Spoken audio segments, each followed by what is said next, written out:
Hello, hello, hello, everyone. It is Stevie Aisha Mills, and I am back with another conversation. The Conversation with Stevie is the place where we uncover the why behind the what of what people do. And we do that because there are so many people who do what we all do, that we are not just the only ones, and our why is what makes us different. So we love to bring out that why so you can be connected to people who are doing phenomenal things and understand why they are doing it and how it could benefit you by being connected to them. And so today we have an extra special guest. I really do appreciate knowing this young lady. She is amazing, y'all, and you'll understand why. Therisa Means, the Boss Ladies Coach, is the owner of TMeans Consulting and creator of the Boss Attitude Academy. She is a certified life coach, certified business consultant, and dynamic motivational speaker. She holds a master's of the business administration with a concentration in strategic human resources management and marketing from Grand Canyon University. She says, "Go Lopes." I think that's Lopes. Go ahead, Lopes. She also holds a bachelor's of science degree in business management and a certificate of entrepreneurship from the illustrious North Carolina Agricultural and Technical State University. So I could get that one because I'm an Aggie too. AGGIE PRIDE. Girl, AGGIE PRIDE. She has a special passion for helping people create healthier mindset, management, and business processes. She specializes in provoking the boss. Y'all listen to this acronym now. Bold, optimistic, sincere, and serving attitude hidden within her clients. It's her personal goal to show others how to unfold the power of their mindset, thoughts, and words. She believes if you take control of these three areas, you will learn to change your environment and manifest your desires in your business, relationships, and life. Yes, honey. So we're going to put a pin in the bio right there so we can get you on and hear your voice. Hello, how are you? Thank you for having me. I am awesome. How are you? I'm doing very, very well. You are so welcome, and I do appreciate you so much. You're such an amazing young woman who is just like a wealth of knowledge and has done a lot of incredible things throughout life. And I think it's important for people to know that because if I'm not mistaken, you are in that millennial category. Mm-hmm. Okay, so millennials, I love millennials. It's funny, I feel like I'm part millennial. My birthday just came a little bit earlier on the calendar. But I have some millennial traits, and I know that millennials are very much driven. And we could definitely see, y'all, I only read half of this amazing bio. So, because I knew y'all couldn't take much more, you have to sneak in the whole thing of what she offers. And I think it's incredible. I think that not only are you educationally, certified, right? You have all these amazing certifications and degrees, but you also just have a caring heart. From what I know about you personally, you truly are somebody who just is very much caring. You want everybody to win. You want to see how you can serve better, and I think that's remarkable. So how have you just decided to be this boss? Well, I decided to do this primarily because this is what I've been doing my whole life. So being able to actually make a business out of it was something that was extraordinary for me, especially diving into entrepreneurship within school and not really knowing too many entrepreneurs that were around me, but being able to be exposed to that as I grew up was something that I was like, oh, well, I can make a business out of this, and I can do this as my job and actually love what I do. One thing that I did not want to do was that typical work 40 hours for 40 weeks and be hating your job the whole way through. So I wanted to do something that I loved, and this is what I love doing. Oh, to do what you love and love what you do is such an amazing, like, thing in life. I don't know if you've ever been in a place where you have not loved what you're doing. Oh, yes. I know that. Okay, great.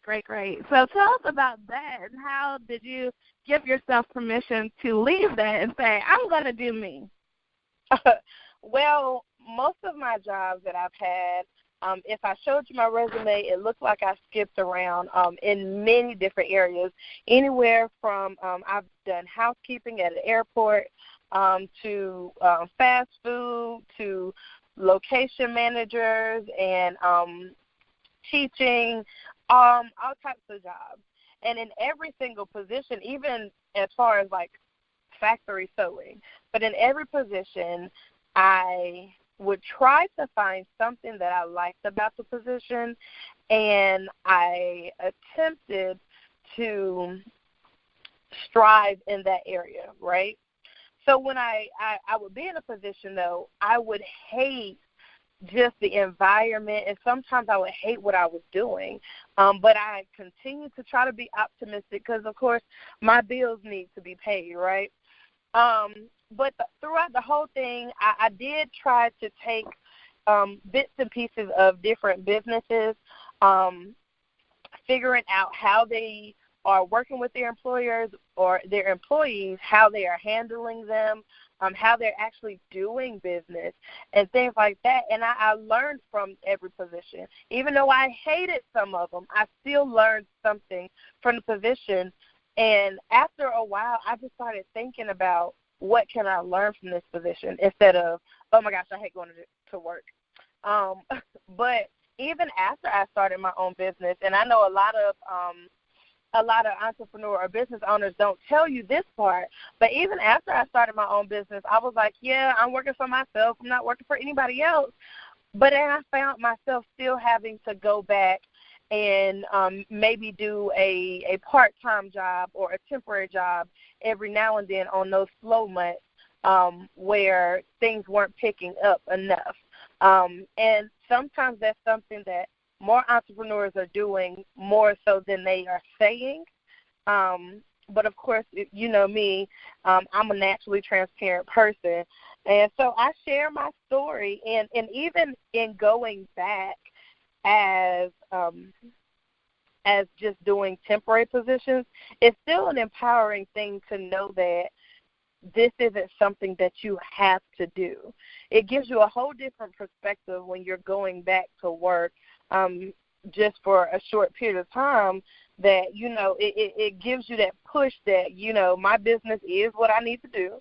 I'm in the right place, and I don't have to do this. It's kind of like a reminder, like a slap in the face of, remember what you're working for.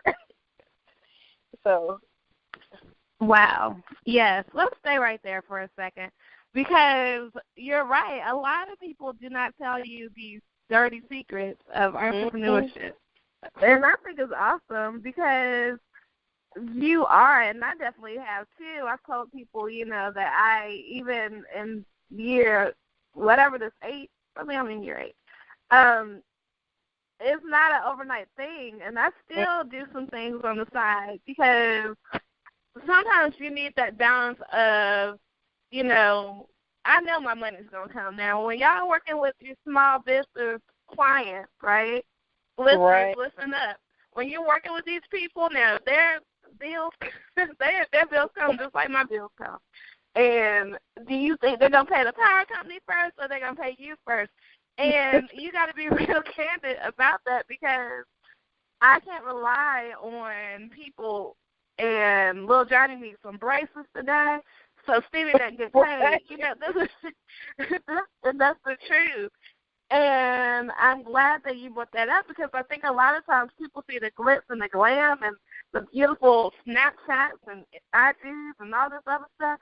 They see that, but they don't see the real behind that. Like, that's a glamour shot. Now, I just dated myself. Yeah, we did have glamour shots when I was a millennial. But that's the glamour shot. That's the whole thing that you see. But there are some things that happen, you know, to get to that point. And I don't really think that people are being as truthful as they can on social media. You can obtain these things. Like, we've been in businesses where we see people driving luxury vehicles, but there's some work that has happened between that, and you don't know how they get in that. So I always tell people that I'm good. I'm good with having, God will elevate you no matter where you are, but I don't have to have fake stuff on my page. This is how I live, how we've met each other in person. We show up like this. The Stevie you hear today is not the Stevie you won't hear when we are chilling. Like, this is me. And I think that a lot of times people, they have two versions of themselves, and that just didn't work for me. So, yes, let's talk about these entrepreneurial, like, behind-the-scenes things. I think is because we are transparent, and I think this can be a transformative and transparent conversation to help people. So what are some of the other things that you think that people just don't tell people? I'm saying, even for example, I focus on mindset management because, of course, to do anything, we all know if your mind isn't in it, you're never going to get there. So even when I'm helping people with their business, I find myself ministering to their mind and helping them to transition it, right? But even as a mindset management coach, people will assume that entrepreneurs don't have down days. Because you see me in the video and we're happy most of the time in our videos, we don't have down days or we don't struggle. And that's just something that is unrealistic for anybody. Even when I used to be in a specific network marketing, we would be out there, girl, doing the presentation, laying that information down, and giving these people everything they need to join our organization. But on the inside, we are struggling. We're trying to sell everything because things aren't adding up, and, we got to go on these trips, and we're pushing beliefs, but we weren't thinking about, at certain aspects, the actual strategies that we're doing and actually how to manifest it with our minds and how to engage our minds in the same thing.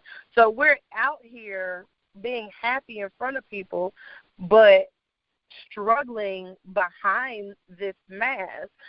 So understanding that entrepreneurs, we still struggle every now and then, and sometimes we have those times where we feel like, oh my gosh, everybody else look like they're winning, but me, I'm really frustrated with what's going on, or I'm aggravated with this class, or this event has put me back to a place where, do I even want to do the event, or I'm hating that somebody may not show up for this or that we don't ever have those thoughts that may come across our mind. And that is just not true. And even me, I preach optimism, affirmations and things like that. But there are some times where I'm just like, Lord, I'm just not here for it today.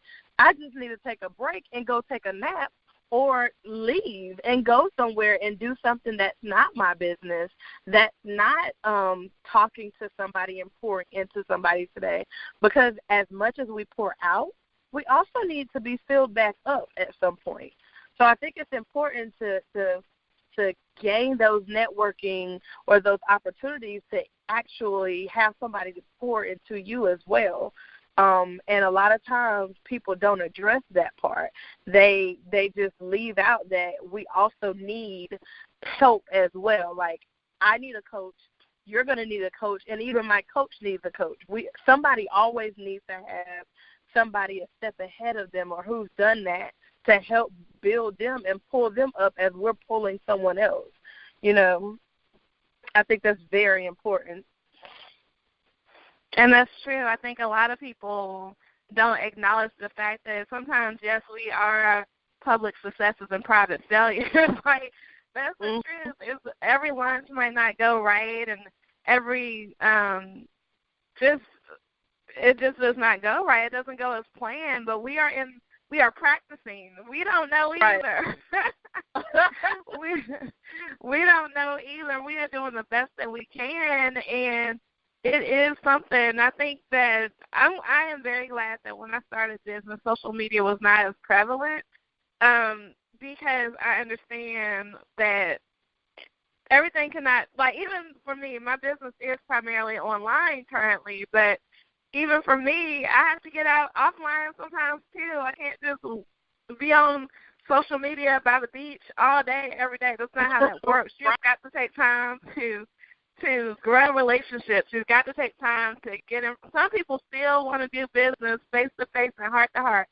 Like they say, belly-to-belly marketing. You can't just say, okay, let me send you this invoice. I've never seen you before. And I've been blessed to be able to make a lot of money online, but a lot of people followed me too and see the consistency. It's not like I say, oh, let me launch this, and then everybody buys it. No. So I think that a lot of times as women transition from employees to entrepreneur, especially in this day and age when everything is so easy to be seen on social media, we have to kind of like tell some truth, and I appreciate you telling that. I appreciate you saying this is how we're showing up in the world, and it's not always cotton candy and butterflies, but there are some days where it's not as easy, right? It's not some days that it's going to be like, oh, my goodness. So what do you think has been your biggest failure and your biggest success in business so far?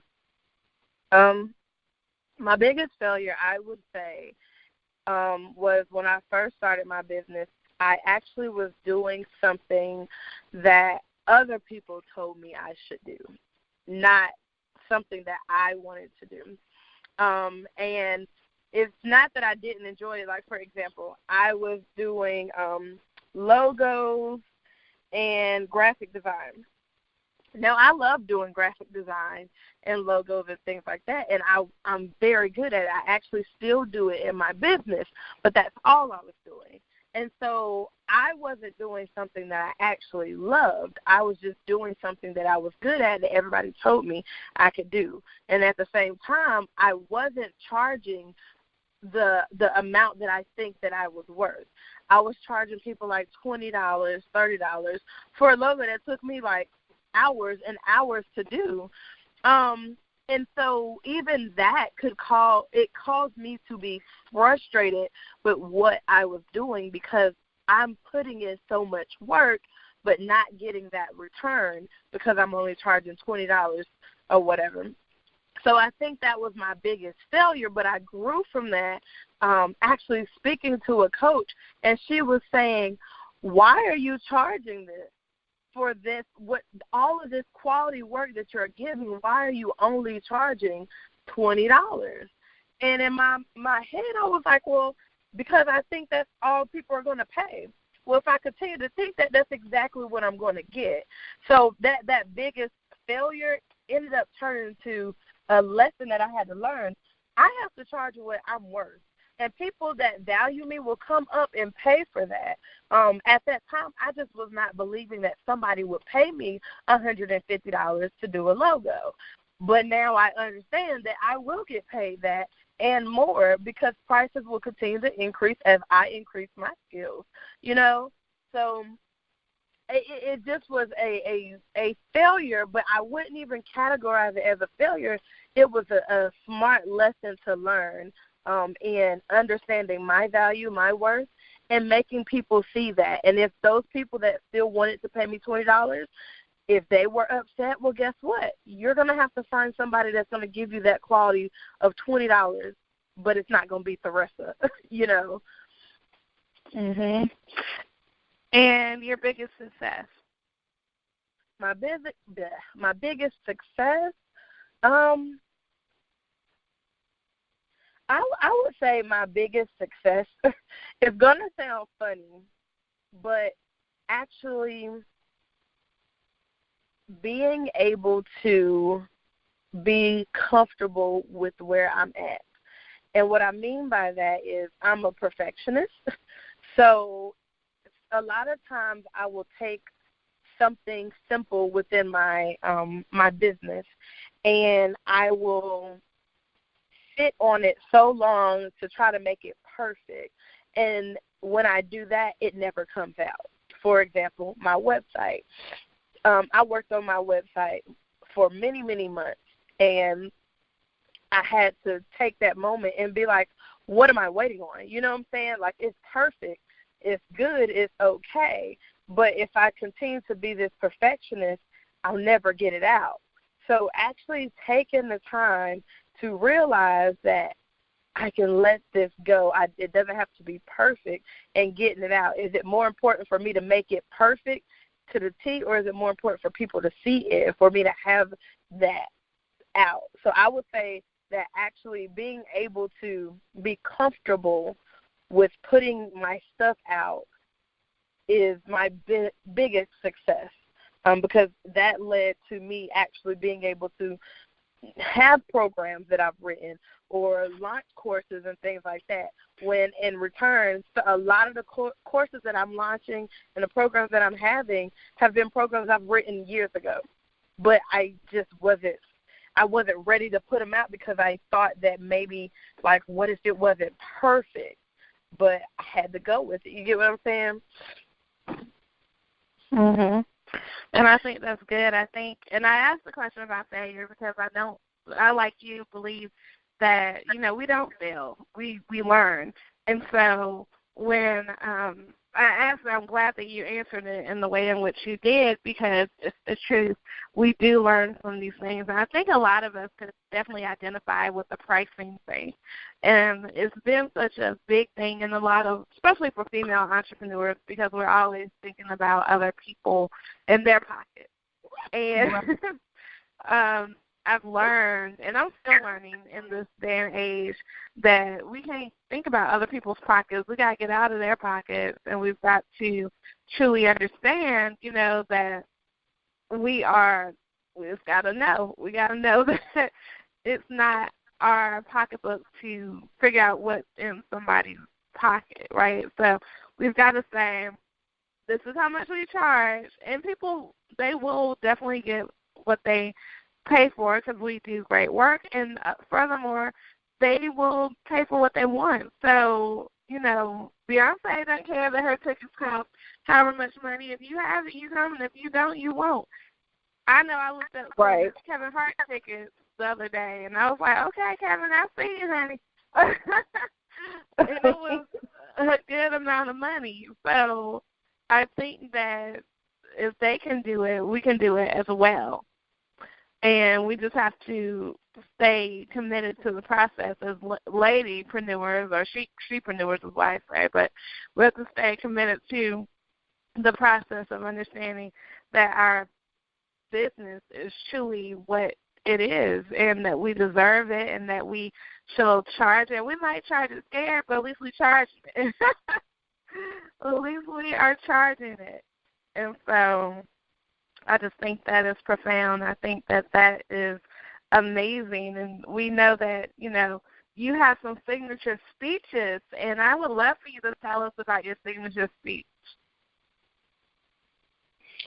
Okay, so which one would you like me to talk to you about? All of them. I love all the titles.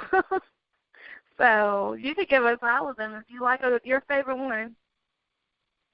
Okay, my favorite one would probably be, of course, Uncovering Your Boss Attitude. When I sat down to actually create my business and actually think about what I wanted to offer and how I wanted to market everything, I thought about what was missing, why people are struggling to get the right mindset.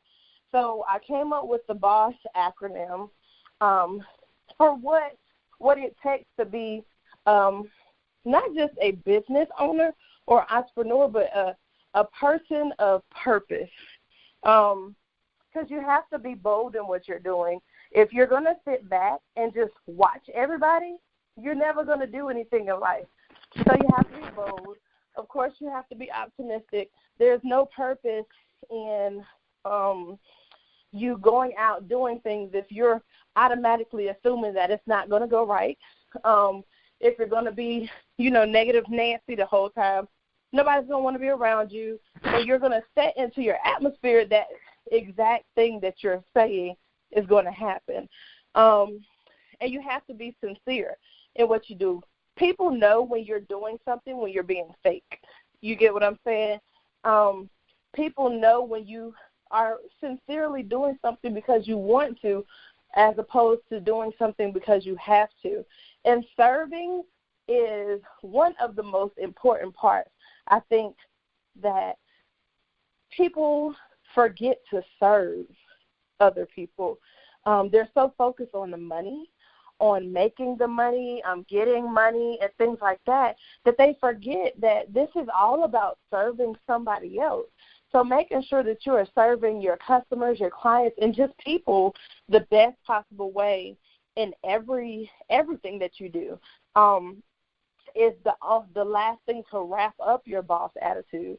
And that's something that we all have somewhere deep down inside of us. And I work with the ladies because by nature we have these qualities. Sometimes we just have to have somebody to pull them back out of us or pull them up and unleash them for us, because a lot of times what I see is you may have unleashed a part of it, but you need somebody to unveil the rest of it. So that's my favorite one to talk about, because that's kind of the jump start to everything in life and to elevating and provoking you to a whole nother dimension. Wow. I think that is absolutely profound, because you're right. We do need that accountability person, that cheerleader, to take us to the next level. And it is amazing. What I meant to tell you a few minutes ago when you're speaking about your website, I really love it. It was amazing that you did this unveiling, and it just is a absolute phenomenal job. So I wanted to applaud you on that. Thank you. And you're welcome. You are so welcome. Where do you see yourself going as we elevate into, a new year, and as a new, just newness is all around? Where do you think you want to be as, during the year 2018? Well, I definitely want to expose myself, to different environments and different locations so that I can meet different women. And what I mean by that, I want to do more speaking engagements, of course, and be able to speak to women not only in Greensboro or even in North Carolina, but in different states across America and even internationally. I'm not a small-minded, local-minded person. I always think worldly as far as worldwide, not worldly like Jesus, but I always think as on a worldwide basis. So I wanted to take my business international so that I can talk to people in different cultures on how to be that best boss lady ever, how to be a boss in everything you do, even if that means you're a boss as an employee. Because you can still have that boss attitude as an employee. You can have that boss attitude as an entrepreneur, as an HR generalist, as a nonprofit worker, a volunteer, a preacher, a pastor. You can be that boss in all ways. So being able to take that message and take that knowledge to other ladies and actually have them to start incorporating tips and techniques immediately is something that I want to do in 2018 and beyond. Well, ma'am, I love it. I think that it's absolutely exceptional. For those who listen to me, this is what we call the it factor. And so it's the same thing along. I love people who are speaking my language. I know that I'm in the right church, on the right pew with the right preacher when we talk like this, because it is truly amazing to understand, And I love it. I love it. I love that you call your program, your tribe, your people one thing. I call mine one thing, but it's the same thing. And that just contributes to the fact that we are called to the people that we're called to. And I think a lot of times women don't remember that. Like, there's no competition. If you really understand who you are and you really understand who you're called to, because there are people who will resonate with me and not you, and you and not me, and it's okay, because as long as we're getting the purpose of what we're supposed to do out, we are helping women, and that's the greatest thing. And I think that if enough people just really understood that, then people, it would be so, like, a better world, like world peace for real, because people don't understand that we are all called to different people, and I call that being magnetically attractive, because people who are not supposed to be with us will get repelled, and those who are will get attracted. And as long as we're pushing forward, pushing the movement, and I was speaking to somebody about this yesterday, and I was like, I've never had a thing where I'm like, ugh, I'm not going to invite her to whatever I have because she does the same thing as me. The truth of the matter is nobody could do me like I could do me. And I think enough women need to really understand that, and we can all get our messages out, and we can all help people and get to, because at the end of the day, when I go to see Jesus, he ain't going to ask me about just Stevie. He's not going to ask me about the conversation. He's not going to ask me about all that. He's going to say, did you do what I asked you to do? And basically, you have to say yes or no. And I want to say yes. I want to say, that good and faithful servant. That is what I want to. So it's like really understanding the fact that we are doing our jobs. We are showing up, showing out. And I have a couple more questions. I know our time is drawing near when you have fun. Oh, my goodness. But I know that you mentioned direct sales and network marketing earlier, and I know that I've been part of the industry and you have too. And I would like to just really ask, what do you think is the biggest difference in direct sales and network marketing versus traditional business? Because a lot of our ladies are in both. Okay. Well, with network marketing, from my experiences, I guess it depends on the team, if I can say that. Because from my experiences, so many times people are more, like I was saying earlier, focused on building a team, getting people in, and as opposed to serving someone. Because that's the biggest thing that you hear is build a team, build a team, build a team.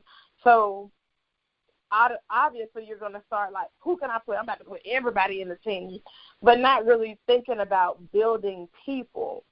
And so with network marketing, that was my experience. Of course, somebody else may have a whole different experience, but that was my experience.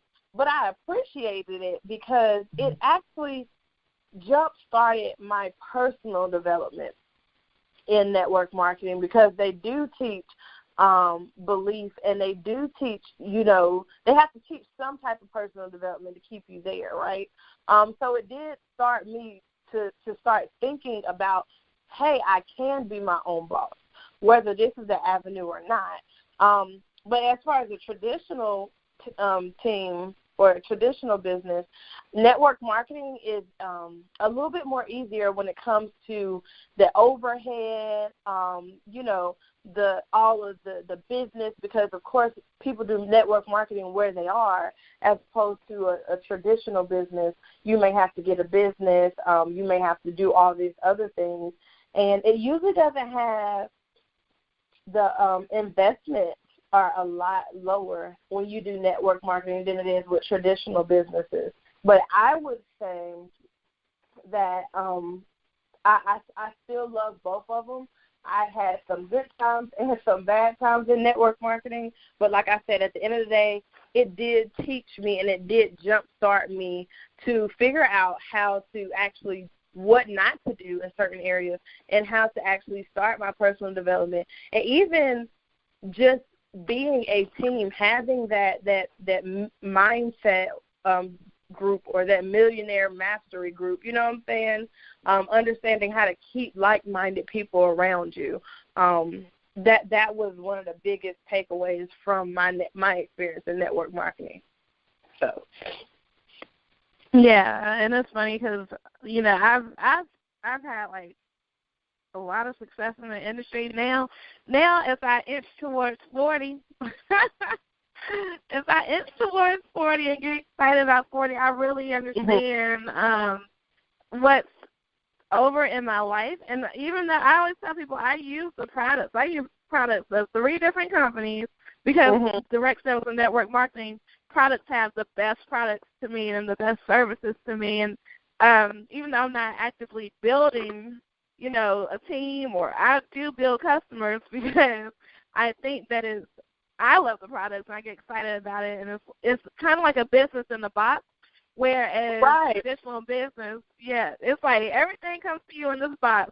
You get marketing, distribution, you get all these things that come to you in your house. So all you have to do is really like tell people about it. I think that's the coolest thing. I know in one of my companies I made like $20,000, close to $30,000 really, and so I understand that it does work, but I also understand that in traditional business or in direct sales and network marketing, you are the brand.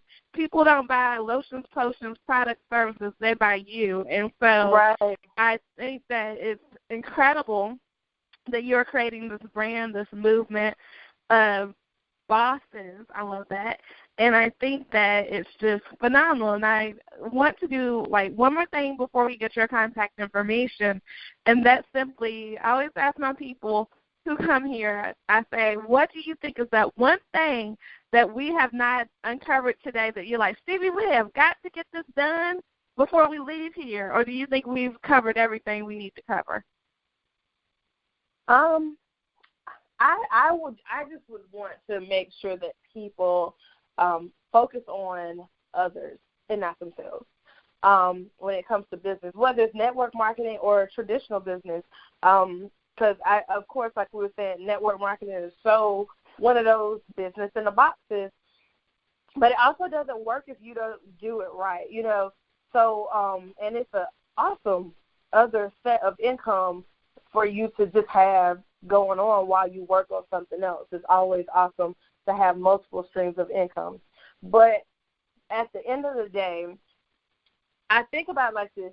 I'm a Christian, so I believe in Christ, and everything I do, I want it to be Christ-centered.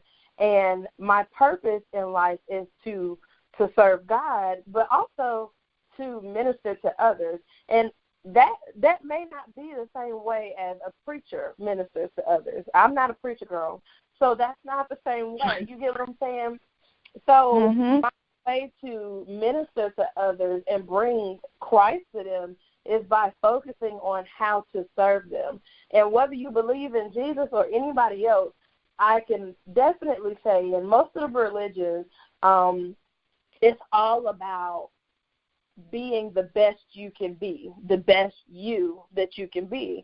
So in that means serving other people. When you leave this earth, you want to leave with people at your funeral saying what all you've done for them, what you've done to change their lives, and not people at your funeral saying that they don't even know what to say because they don't have good memories of you.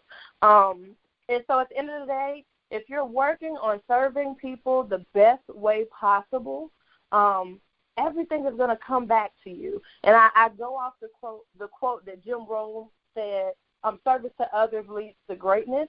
It is so true. When you focus on how I can be the best to somebody else and how I can serve someone else, everything else works out for you. Regardless of what you need, everything else works out for you. So that's, if you have to take one thing from me, that's what I would want everybody to take from me.